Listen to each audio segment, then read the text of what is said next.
Oi pessoal, sejam bem-vindos a mais um vídeo. Hoje eu fiz um vídeo sobre devocional sobre o livro de Colossenses, capítulo 4, versículo de 1 a 6. E aí eu fiz a devocional em Libras, né? Fazia tempo que eu tava querendo fazer uma coisa assim diferente. E aí eu resolvi agora fazer falado, né? Porque nem todo mundo sabe Libras. Eu fiz Libras pura lá, sem legenda nem nada. Então aqui eu vou fazer só falado. Bom, começando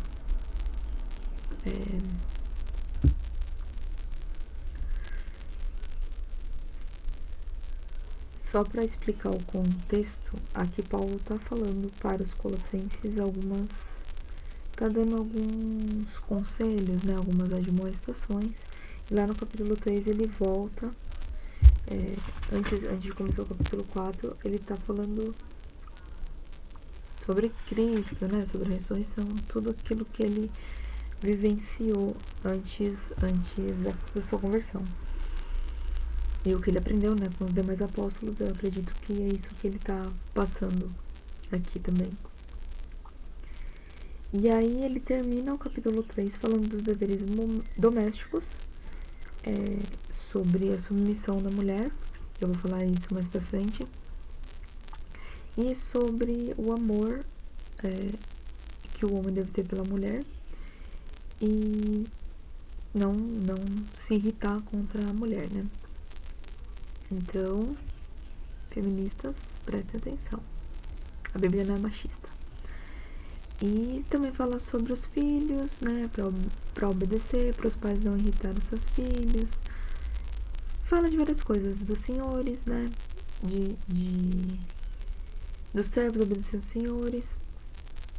E fazer de todo o coração, como ao Senhor e não aos homens. Sabendo que nós vamos receber a honra, né, não dos homens, não dessa terra, né, não das pessoas dessa terra, mas de Deus.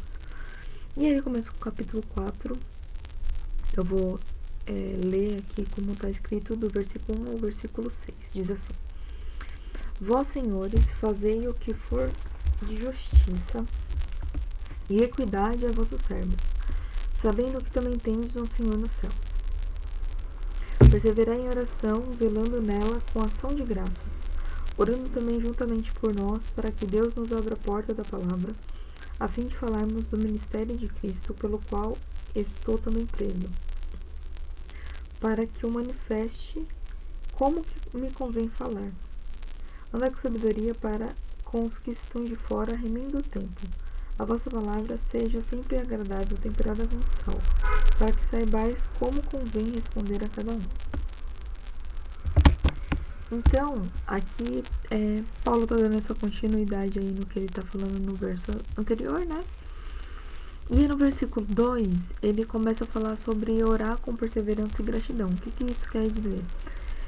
Nós continuarmos sempre perseverando em oração, não com lamentação, né? Muitas vezes a gente lamenta e tal, reclama e tal. Não é algo... eu poderia dizer que é condenável você manter, se reclamar sempre reclamar.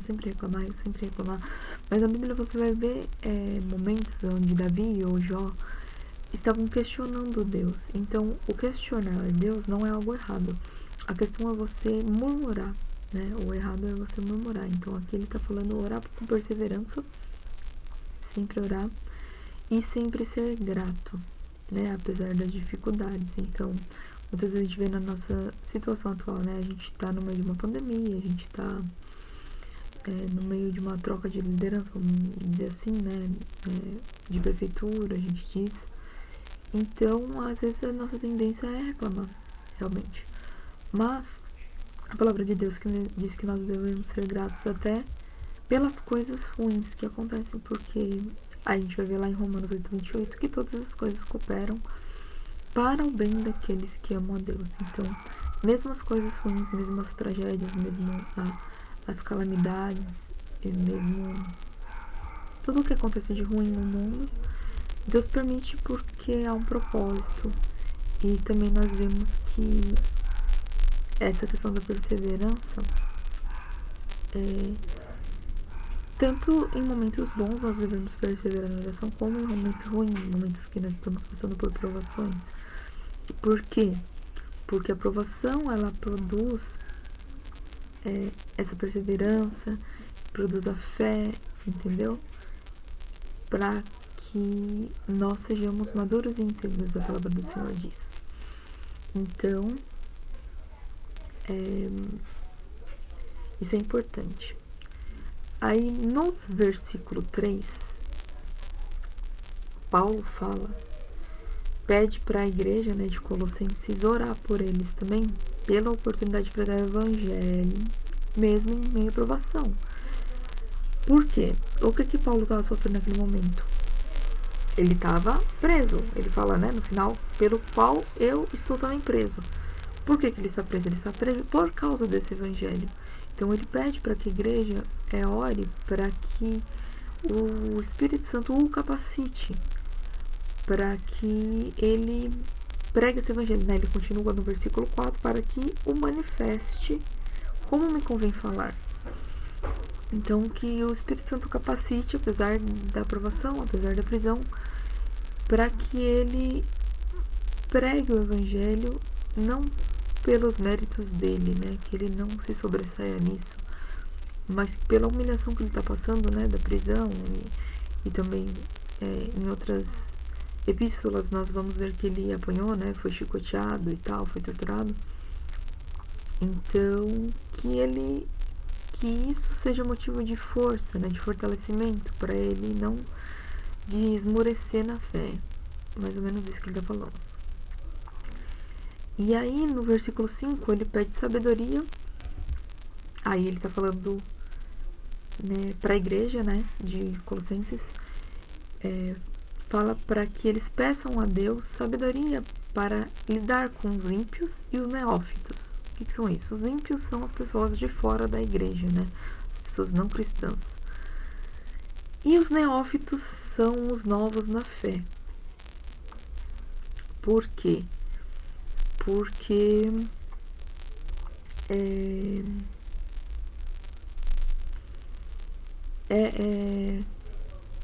não é fácil, né, você lidar com os ímpios e as pessoas que estão novas na fé. E aí ele finaliza o versículo falando assim, remindo o tempo. O que é remindo o tempo?